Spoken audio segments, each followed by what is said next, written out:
This is from the Wall Street Journal, which, if you, need something to wipe your ass with, it's always there.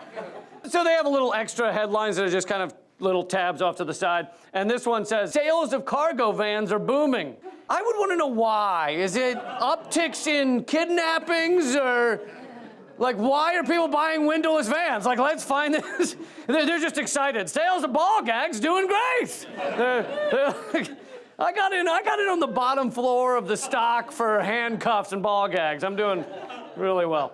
All right, this is another Wall Street Journal off the side here. It says, some banks that helped fuel the fracking boom are questioning the industry's fundamentals, as many shale wells produce less than companies forecast.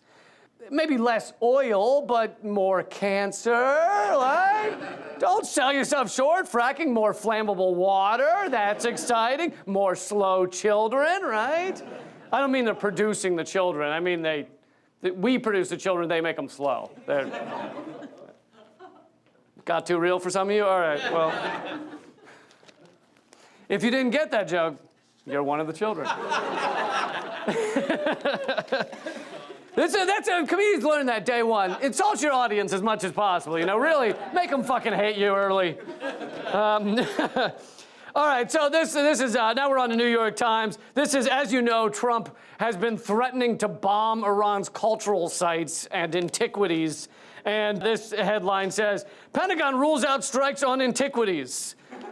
Thank you, Pentagon, for really just being so fucking noble. They're like, we'll bomb the shit out of some kids, but not that arch, that 1,000-year-old column. We'll leave that alone, but hide your kids.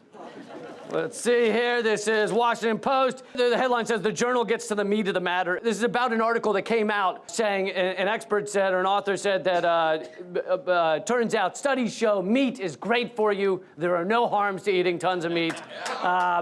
And Washington Post headline is, Annals of Internal Medicine reveals author of study saying red meat is fine has ties to beef industry. Now, a bit of a tangent here, side note. When we're talking about what's in our hamburgers and anything, can we not use the term annals? Like, I feel like it's too close to anals, and that's most of McDonald's hamburgers, really. But more importantly, this is the Washington Post being like, this guy had ties to the meat industry, and he fucking wrote a thing saying positive stuff about them eating meat.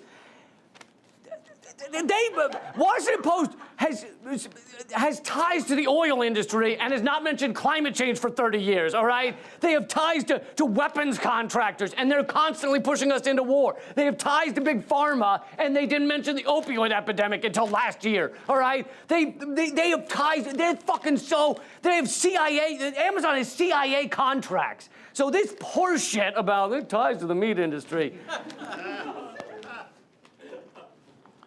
Some of these are not just not funny, they're just, All right, this is this headline in, what are we, still on New York Times? Bed bugs released in a Walmart.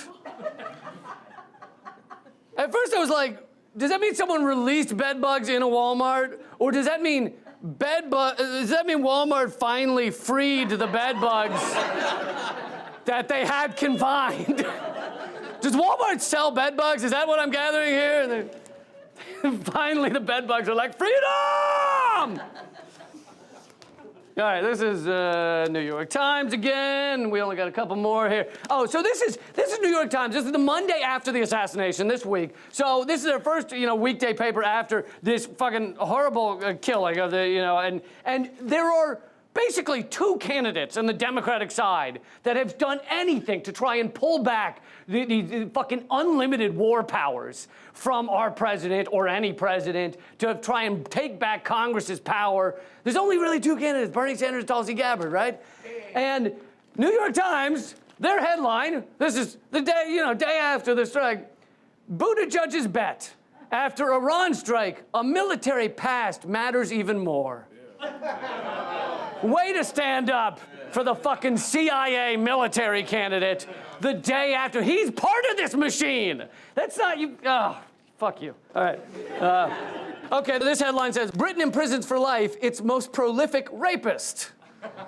Can we not use the word prolific with rape? Like, it sounds positive. Like, that most people use prolific to mean like, oh, you're doing a really great job, you're very prolific. Like, you know, it's like, to me it feels like saying like, the breadth of your murder activity is really, you know, awe-inspiring. It's really extensive, and your bestiality is just prodigious, really. It's profound and impassioned.